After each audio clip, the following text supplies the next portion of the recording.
everyone. It's Lynn, the chief blogger over at summermoon.com and the president of A&D Media.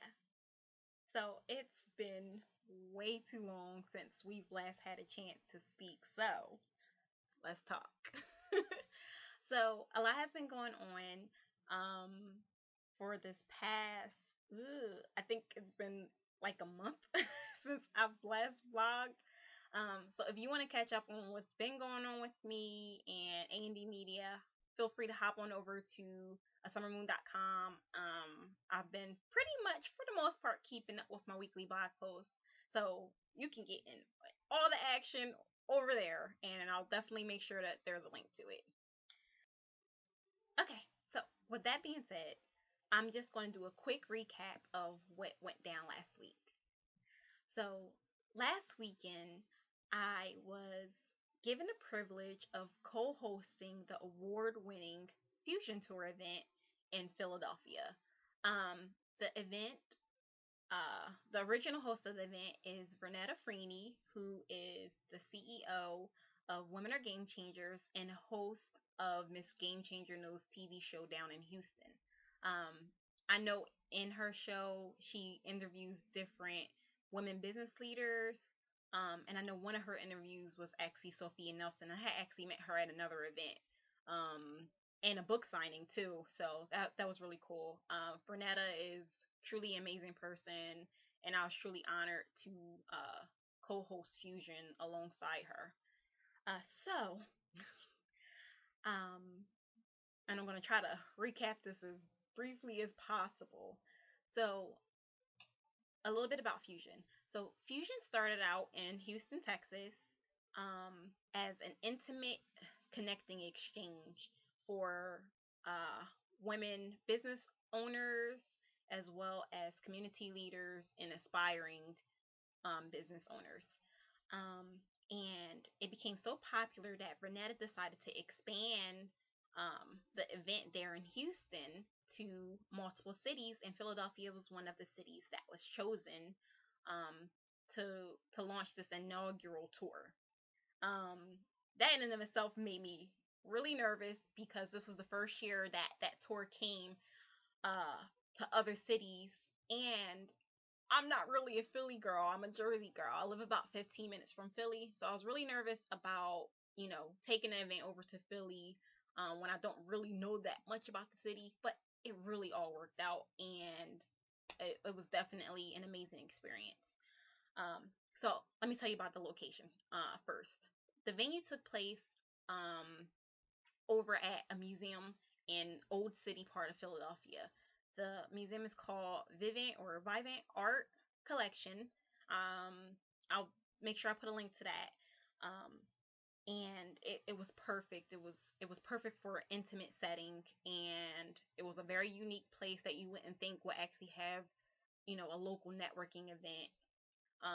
And that was part of the reason why we chose it. All of the cities were to choose a unique venue that helped with the concept of the intimate setting, but also creating the experience of the city itself. And Vivint did that and so much more.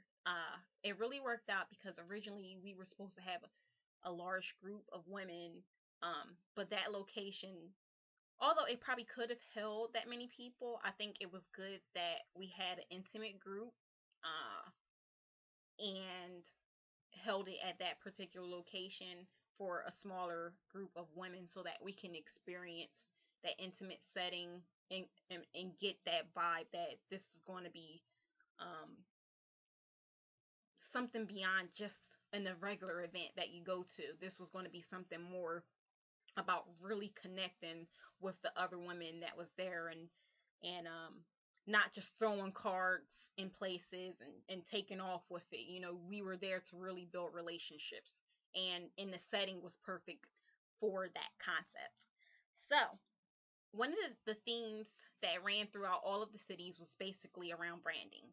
So we had three panelists in the Philadelphia tour, um, and they all got to share on the panel about how they started in their business, um, their stepping stones in their branding and how their branding evolved, the different tools and strategies that they use, and they shared that with everybody that was there for the event, so that we can take some of those tips and strategies with us and apply it to our business, but not only our business, also our personal brands, and whether we want to believe that we have one or not, we do.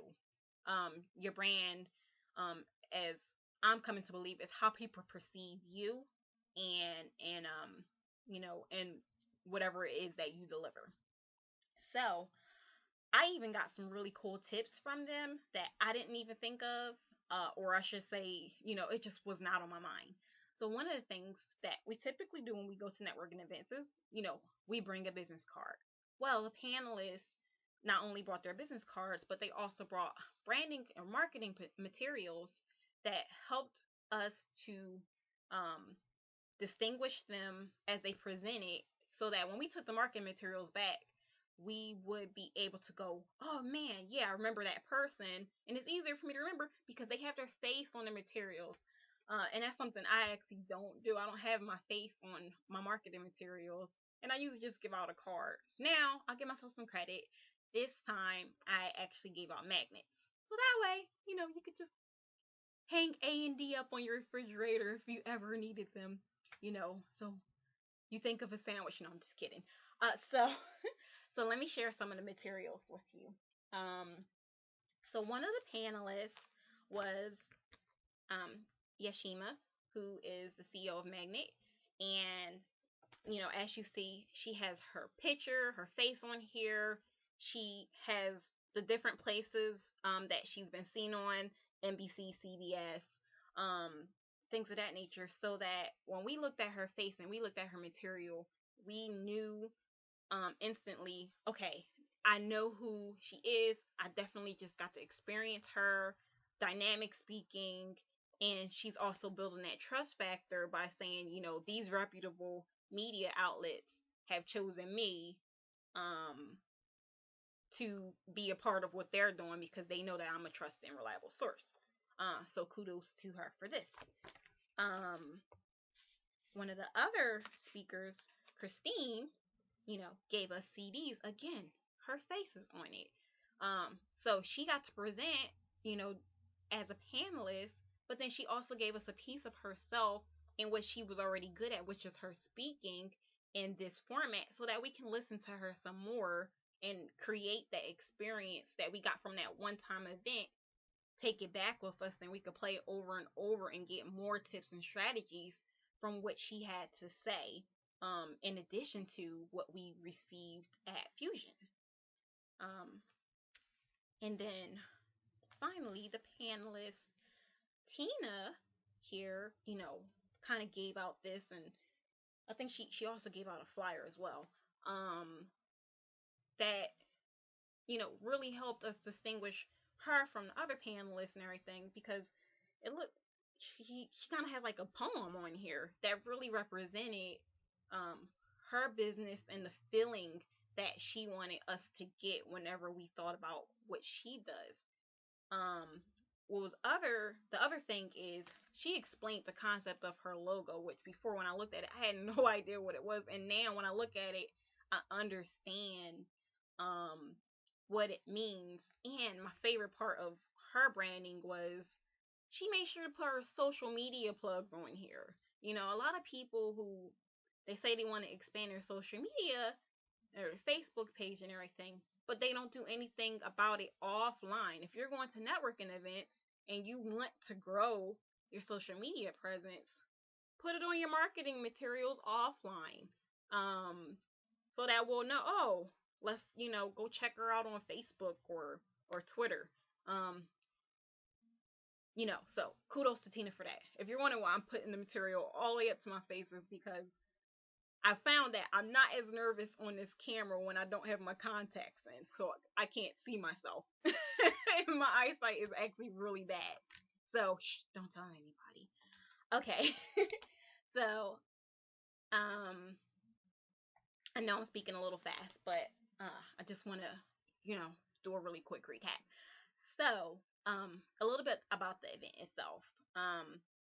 what really stood out to me and what attracted it to me was that I felt like this event was purposely for an introvert like myself. I typically don't like going out to networking events, and if I do go out to a networking event, I really got to give myself a pep talk before I actually get there. Either that or I grab a wingman to let me know I have somebody there in my comfort zone. So, when I'm pretty much spent, there's my wingman there in my corner where I'm like, okay, I got somebody to go sit with, or I have somebody to go talk to when I've run out of things to say. Um, I feel as though I didn't have to have that kind of pressure at this event. Um, Beforehand, the way Renetta has it set up is that she did gathers the information beforehand of all the attendees so that she can match people with people she believes will be able to create a relationship beyond the event. Um, which is why she has it so that you can't really purchase a ticket at the door. You have to put it all in beforehand because she really wants to make sure that your intimate experience is one that's valuable to you as well as everybody else that's there. Um, so that was key for me because she made it so that you don't have to feel uncomfortable. Everything's set up. If you're shy and everything, she's already putting you in these different places.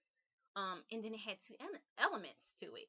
First, you had your panelist discussion where instead of really big events and you have your panels and everything like that, I didn't feel like they were so far away that they were untouchable because it was an intimate setting and an intimate environment. I felt like even though the panelists were a panel, they were still there in the circle with us. It was like a circle of enlightenment.